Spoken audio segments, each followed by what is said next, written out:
Holy Spirit airwaves, one love, one medicine, one station. One station. One station becomes the Trinity. Holy guacamole.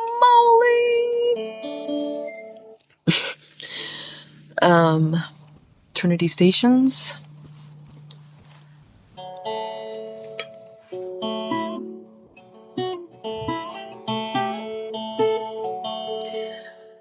I just gotta say this. I want to just say this out loud, and then we can come back to it. This is my reminder to myself through public airwaves. Because it does matter what we talk about. And it matters what comes out of our mouth. So that's why it matters when we gather to talk about peace and propagating that, while not excluding the reality of what we're going through. It's wild. It's the new word of the season. Wild. What we're witnessing, yeah? So how to be good, loving, compassionate witnessers. I did a workshop on kindness to adults of all young adults with all abilities, i.e. the amazingly talented, brilliant, quirky kiddos on the spectrum, all the spectrums. There's probably lots of them at this point, but autism and beyond spectrum. And some of, it's the awkward, socially awkward, look a little different, respond a little different. Anyway, I did a class on kindness yesterday, and we really focused it on, which was the suggestion. It's like when I run a workshop, it's like it's a collective experience, to hold the container, but to let what comes forth or what needs to be said. But self-care. And it was pretty intense, some of these things that, we all go through, but really listening to this group of young men and women who have actually really practiced true friendship over years. It was very inspiring. And then I told a bunch of people that I'm in touch with that I'm reflecting on on kindness with this group. And so I got all sorts of people who reflected back with me. So I will put that into maybe we do a kindness workbook, which is collective. What would be more kind than true collaboration? That includes the Holy Spirit. Which gets me to the second point.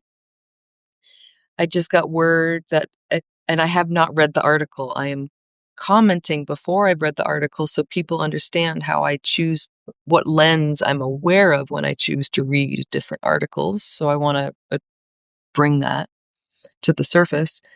But anyway, it's an article that the Native American community, again, haven't read the specifics, but are receiving $23 million for wellness, healthcare, addiction treatment type stuff. And same on Maui, the Aloha House has also just been given more money to get 12 more beds, it sounds like. Interesting. We can celebrate that. And I think a question at hand is who's running the programs, just because they're receiving new money. Like what would, we still need the transparency. Who's running it? Where is the money coming from? What commitments have been made? And what is the accountability, even just the mental health accountability inside the institutions themselves? So the institutions that are getting the money from the government, for example, what's the internal mental health controls? Because we have cleanup on aisle mental health in America, but we have to start inside the institutions. Yeah. Yeah.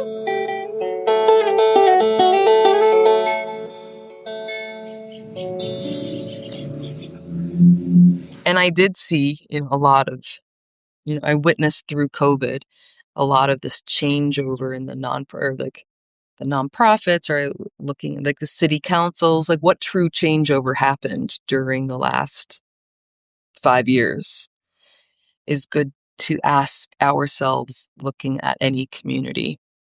Get to the root. The Holy Spirit likes getting to the root. That's why that's just how it works. So thanks, root carers. You know who you are, who can hang in the mud and stick to the good root. You can hang in the mud and always be of good, kind, loving nature. All right, Melly Mel signing off. God bless you.